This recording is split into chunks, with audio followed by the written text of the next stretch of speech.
அனைவருக்கும் வணக்கம்.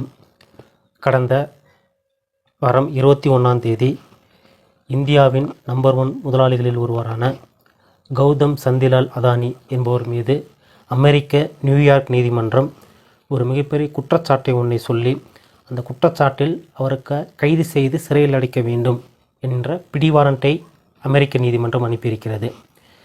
அந்த பிடிவாரண்டில் சொல்லப்பட்டிருக்கக்கூடிய மிக முக்கியமான குற்றச்சாட்டுகளில் ஒன்று, அவர் இந்தியாவில் சோலார் பேனல் அமைத்து அந்த எனர்ஜியை வாங்கிறதுக்காண்டி இந்தியாவில் இருக்கக்கூடிய அரசு அதிகாரிகளுக்கு, தமிழ்நாடு, ஆந்திரா உள்ளிட்ட அரசு அதிகாரிகளுக்கு லஞ்சம் கொடுத்தார். லஞ்சம் கொடுத்ததில் மிக முக்கியமான விஷயம், லஞ்சம் கொடுத்ததன் மூலமாக அமெரிக்காவில் இருக்கக்கூடிய இன்வெஸ்டர்ஸ், அங்கே இருக்கக்கூடிய முதலீட்டுகளை திரட்டியும் இந்த ப்ராஜெக்டில் அவர் ஈடுபட்டிருக்கிறார். அப்போது இந்தியாவில் லஞ்சம் கொடுத்ததற்காக அவர் மீது குற்றம் சாட்டப்பட்டு குற்றத்தில் நீதிமன்றத்தில் ஆஜராகணும், இல்லைனா பிடிவாரண்ட்டு அப்படிங்கிற நிலைமையில் இந்த செய்தி வெளியாகிருக்குங்க.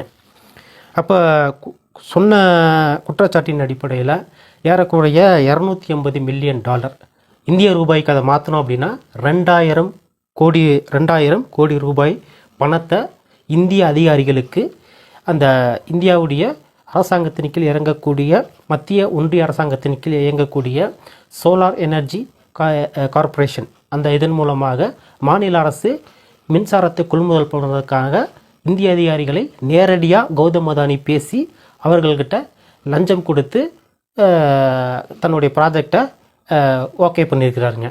கௌதம் அதானி என்கின்ற இந்த நபர் மோடியோட மிக நெருங்கிய நண்பர். அது மட்டும் இல்லைங்க, கௌதம் அதானியின் மீதான இது முதல் குற்றச்சாட்டும் அல்ல. ஏறக்குறைய கௌதம் அதானியோட இந்த 10-15 ஆண்டுகளில் ஃபினான்சியல் டைம்ஸ் என்ற லண்டனிலிருந்து வெளியாகக்கூடிய அந்த பத்திரிகையில் நிலக்கரியை ஆஸ்திரேலியாவில் கொள்முதல் பண்ணி மற்ற நாடுகள் வழியாக இந்தியா கொண்டு வரப்போ தவறான பில்களை காட்டி நிலக்கரியோடைய விலையை அதிகப்படுத்தி காட்டியிருக்கின்ற குற்றச்சாட்டு இதுக்கு முன்னாடி வந்திருக்குது. அதே போல் பார்த்தீங்க அப்படின்னா, தரமற்ற நிலக்கரியை வெளிநாடுகளிலிருந்து கொண்டு வந்து இந்தியாவில் தமிழ்நாடு உட்பட பல மாநில அரசுகள் நிலக்கரி கொள்முதல் பண்ணுறதுக்காண்டி இந்திய அரசுக்கிட்ட தரமற்ற நிலக்கரியை தரமான நிலக்கரின்னு சொல்லி அதிக விலைக்கு விற்று கொள்ளடிச்சிருக்கிறாப்புல. இப்போ இதெல்லாம் அதன் மீதான இருக்கக்கூடிய குற்றச்சாட்டுகள். இதை விட மிகப்பெரிய குற்றச்சாட்டு எதுன்னு சொல்லி கேட்டிங்கன்னா, கடந்த வருடம் ஹிண்டன்பர்க் என்ற அமெரிக்காவில் இருக்கக்கூடிய ஷார்ட் செல்லிங் கம்பெனி, ஸ்டாக் எக்ஸ்சேஞ்சில் இருக்கக்கூடிய ஒரு கம்பெனி, அந்த கம்பெனி அதானியின் மீதான மிகப்பெரிய ஒரு குற்றச்சாட்டு ஒன்று வச்சாங்க. அந்த குற்றச்சாட்டில் சொல்லக்கூடிய மிக முக்கியமான விஷயம் என்ன அப்படின்னா, கௌதம் அதானி தன்னுடைய சொத்துக்களை விட அதிகமான கடன் வாங்கியிருக்கிறாரு. முதல் குற்றச்சாட்டு, சொத்துக்களை விட அதிகமாக கடன் வாங்கியிருக்கிறாரு அப்படிங்கிறது. அதே போல் தன்னுடைய ஷெல் கம்பெனிஸ் அப்படின்னு சொல்லக்கூடிய இந்த வரியில்லா சொர்க்கங்கள்னு சொல்லக்கூடிய கேமன் ஐலண்ட்ஸு, மொரிஷியஸ் தீவுகள், இங்கேருந்து இந்தியாவிற்கு ஷெல் கம்பெனிஸ், தவறான, அதாவது அந்த கம்பெனின்னு ஒன்று இருக்காது, சும்மா ஒரு போர்டு மாட்டி வச்சுட்டு கம்பெனின்ற பேரில் அங்கேருந்து இன்வெஸ்ட்மெண்ட், அதாவது கருப்பு பணத்தை வெள்ளை பணமாக இந்தியாவுக்குள்ளே கொண்டு வரதுக்காக தன்னுடைய பினாமிகளை வச்சு, அதாவது அவருடைய அண்ணன் வினோத் அதானியை வச்சு இந்த மேனிப்புலேஷனை பண்ணியிருக்கிறாருங்கிறாங்க. அடுத்தது இன்னொரு மிக முக்கியமான குற்றச்சாட்டு நண்பர் சொல்லக்கூடியது என்ன, ஒரு மேனிப்புலேஷன், ஒரு செயற்கையான மேனிப்புலேஷன்ஸ், அதாவது ஸ்டாக் கூடிய ரேட்டை இன்க்ரீஸ் பண்ணுறதுக்கு தன்னுடைய பங்கு சந்தையில் தனக்கு இருக்கக்கூடிய பங்கு விலையை அதிகப்படுத்துவதற்கு செயற்கையான இதை அதிகப்படுத்தினார் அப்படின்னு சொல்லி அந்த நிறுவனம் குற்றம் சாட்டுச்சு. இதன் மூலமாக இந்தியாவில் மிகப்பெரிய அவருடைய கம்பெனிகள் ஷேர் வேல்யூஸ் மிகப்பெரிய குறைஞ்சி அவருக்கு 18 லட்சம் கோடி ரூபா வரைக்கும் அவருடைய லாஸ் ஏற்பட்டுச்சு. அப்போது இப்போ கௌதம் அதானி என்பவர் மற்ற முதலாளிகளைப் போல ஒரு சாதாரண முதலாளி கிடையாது. அவர் கடந்த 10-15 ஆண்டுகள், ஒரு 15 ஆண்டுகளில் தான் அப்படி ஒரு முதலாளி இருக்கிறாரு அப்படிங்கிறது எல்லாத்துக்கும் தெரியும். அதுக்கு முன்னாடி இருந்த பாரம்பரியமான முதலாளிகள்லாம் யாருமே இங்கே பெரிய அளவில் அப்படி ஒரு ஷைன் ஆகலைங்க. அப்போ கௌதம் அதானி என்ற முதலாளி ஒரு குறைந்தபட்ச அரசு செய்யக்கூடிய சட்டத்திட்டங்கள், அதற்கு இதற்குள்ளே நின்று வியாபாரம் பண்ணக்கூடிய ஒரு முதலாளி கிடையாது. அவர் யாருன்னு கேட்டிங்கன்னா, முழுக்க அத்தனை சட்டங்களையும் மீறக்கூடிய ஒருவர்.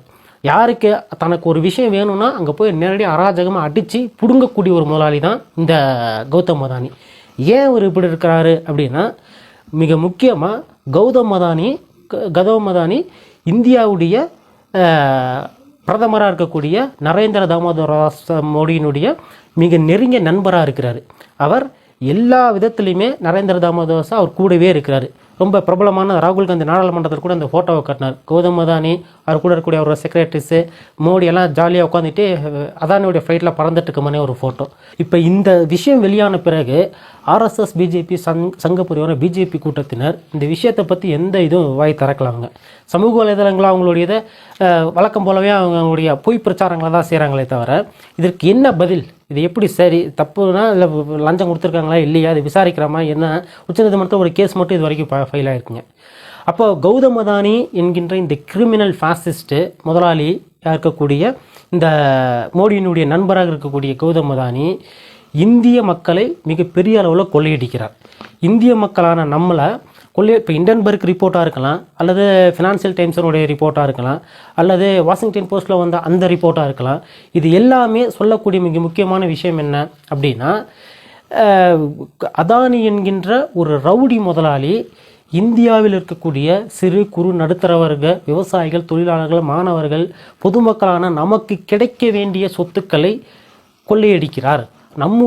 நமக்கு இப்போ அதானியுடைய கடன் பார்த்தீங்கன்னா 2.5 லட்சம் கோடி கடன் இருக்குது, 2.5 லட்சம் கோடி ரூபாய் கடன் இருக்குது.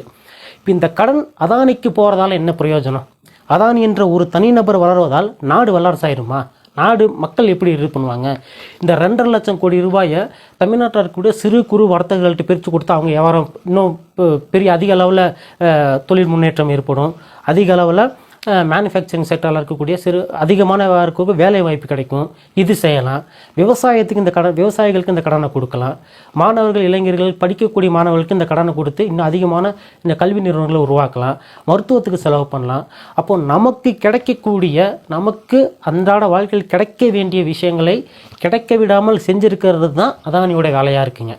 அப்போ நமக்கும் அதானிக்கும் இந்த விஷயத்துலேருந்து என்ன தொடர்பு இருக்குது அப்படின்னா, அதானி என்பவன் நமக்கு சேர வேண்டியதை கொள்ளையடித்த ஒரு கொள்ளைக்காரன், நமக்கு சேர வேண்டியதை நம்மிடம் அடித்து தட்டி பறித்த ஒரு திருடன். அப்படி தான் அதானியை நம்ம பார்க்கணும். அப்படி பார்க்குறது தவறதுனால தான் இந்த விஷயத்தை 10ல் 11 கடந்து போகிறோம். இன்றைக்கி இருக்கக்கூடிய சூழலில், இன்றைக்கி இருக்கக்கூடிய நாட்டில் இருக்கக்கூடிய விலைவாசி உயர்வுக்கு காரணம் யார்? கௌதம் அதானியுடைய அவருக்காண்டி செய்யப்படுகிற அரசியல் பொருளாதார கொள்கை தானே. அவருக்காண்டி நிற்கக்கூடிய ஆர்எஸ்எஸ், பிஜேபியினர் இதை பற்றி என்ன சொல்கிறாங்க? ஒரு ஒன்றிய அமைச்சர் பேசுகிறாரு, ராகுல் காந்தி இந்தியாவுடைய பொருளாதாரத்தோடு விளையாடுகிறார். இண்டன்பர்க் ரிப்போர்ட் வந்தப்போ பிஜேபி அரசுக்காரங்க என்ன சொன்னாங்க? இது இந்தியாவின் மீதான தாக்குதல். ஏதுங்க, கௌதம் அதானி இவன் குற்றம் பண்ணியிருக்கான், இவன் ஊரை ஏமாத்துறான், ஊரை அடித்து உரையில போடுறான் அப்படின்னு சொல்லி ஒரு குற்றச்சாட்டு சொன்னால் அது இந்தியாவின் மீதான தாக்குதல்ங்கிறாங்க. அப்போ இந்தியாங்கிறது ஆர்எஸ்எஸ், பிஜேபியை பொறுத்த மட்டும் கௌதம் அதானி, முகேஷ் அம்பானி போன்ற 3-4 முதலாளிகள் தானா? அப்போ இதை நாம் கேள்விக்குள்ளாக்கணுங்க. இன்றைக்கி நாம் பொதுமக்களாக இருக்கக்கூடிய நம்மளோட அன்றாட வாழ்க்கை பிரச்சனைகளில் திக்கி திணறி, விலைவாசி உயர்வு, பிள்ளையை படிக்க முடியல, பையனுக்கு வேலை வாங்கி கொடுக்க முடியல, நாட்டில் நடக்கக்கூடிய மத சாதி கலவரங்களை பாதிக்கப்படக்கூடிய இங்கே செத்து சுண்ணாம்பாகிட்டு இருக்கக்கூடிய நேரத்தில் பெட்ரோல் டீசல் விலை பிரச்சனை ஆகிட்டு, பல்வேறு பிரச்சனையாக ஆகிட்டு இருக்குங்க. இது இப்படி செத்து சுண்ணாம்பாகிட்டு இருக்கிறதுக்கான காரணமாக இருக்கக்கூடியவர் கௌதம் அதானி தான். கௌதம் அதானியை இப்போ நிறைய பேர் என்ன புரிஞ்சுக்கிறோம் அப்படின்னா, ஃபாசிசம் அப்படின்னா ஏதோ மோடி தனியாக செலுத்துறாரு, அப்படியெல்லாம் கிடையாதுங்க. கௌதம் அதானியை எதிர்ப்பது என்பது மோடியை எடுப்பதற்காட்டிலும் மிக முக்கியமானது. கௌதம் அதானி தான் ஃபாசிசத்தின் ஊற்றுக்கண். மோடி, அமித்ஷா, ஆர்எஸ்எஸ், பிஜேபியினுடைய மிக முக்கிய புரவலர்களில் ஒருவர். அவங்களுக்கு ஃபன் பண்ணி அவங்களை இந்தியாவில் வளர்த்ததில் மிக முக்கியமான ஒருவர் இந்த கௌதம் அதானி. கௌதம் அதானியை மோடி வளர்க்கிறார், மோடியை கௌதம் அதானி வளர்க்கிறார். ஆகவே கௌதம் அதானியை எதிர்த்து மக்கள் நாம் போராட வேண்டும். அவருக்கு எதிரான போராட்டங்களை நாம் கட்டியமைப்பதன் மூலம் மட்டும்தான் கௌதம் அதானியை வீழ்த்த முடியும்.